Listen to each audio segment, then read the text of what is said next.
ഇടതുപക്ഷത്തിന്റെ മുസ്ലിം പ്രീണനം ഇന്നോ ഇന്നലെയോ തുടങ്ങിയതല്ല.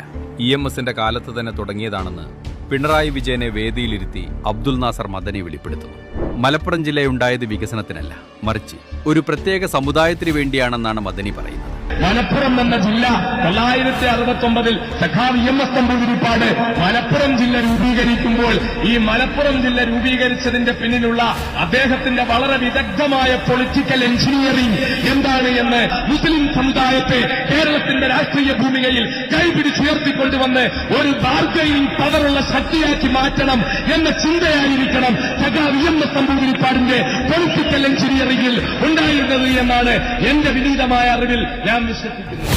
മുസ്ലിം സമുദായത്തെ കേരളത്തിന്റെ രാഷ്ട്രീയ ഭൂമികയിൽ ഒരു വിലപേശൽ ശക്തിയാക്കി മാറ്റാനുള്ള EMSന്റെ പൊളിറ്റിക്കൽ എഞ്ചിനീയറിംഗ് ആണ് മലപ്പുറം ജില്ലാ വിഭജനത്തിന് പിന്നിലെന്ന്. അന്ന് EMS തുടങ്ങിവെച്ച ആ വർഗീയ പ്രീണനം ഇന്ന് പിണറായി വിജയൻ കൂടുതൽ കരുത്തോടെ മുന്നോട്ട് കൊണ്ടുപോകും. ഇടതുപക്ഷം വന്ന് മലപ്പുറം ഉണ്ടാക്കിക്കൊടുത്തു.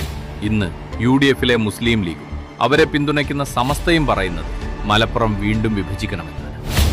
എന്തിനാണെന്നറിയാം? മുസ്ലിം സമൂഹത്തിന് മാത്രമായി 1-2 ജില്ലകൾ കൂടി വെട്ടിപ്പിടിക്കാൻ. മലപ്പുറം ജില്ലയെ വിഭജിച്ച് പുതിയ ജില്ല രൂപീകരിക്കണമെന്ന് സമസ്ത. ഇപ്പോൾ തന്നെ മലപ്പുറം ജില്ലയിൽ ഹിന്ദുക്കളുടെയും ക്രിസ്ത്യാനികളുടെയും അവസ്ഥ അതീവ ദുരിതത്തിലാണ്. വല്ലാത്തൊരു അരാജകത്വം അവരിന്ന് നേരിടുന്നു. നമ്മുടെ ഭരണഘടനയ്ക്ക് വിരുദ്ധമായ രീതിയിൽ ജനസംഖ്യാ വർധനവുണ്ടാക്കുക, അതിനുശേഷം ആ പ്രദേശം തങ്ങളുടേതാക്കി മാറ്റി അവിടേക്ക് ഈ പറഞ്ഞതുപോലെ ശരീഅത്ത് നിയമം കൊണ്ടുവരിക എന്നൊക്കെയുള്ള ഒരു ലോങ് ടേം അജണ്ടയുടെ ഭാഗമാണിത്.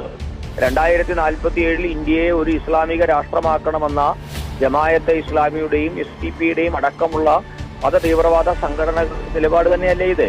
സ്വന്തം മണ്ണിൽ 2ാം തരം പൗരന്മാരായി മാറേണ്ടി വരുന്ന ഹിന്ദുക്കളുടെയും ക്രിസ്ത്യാനികളുടെയും അവസ്ഥ അതീവ ഗുരുതരമാണ്.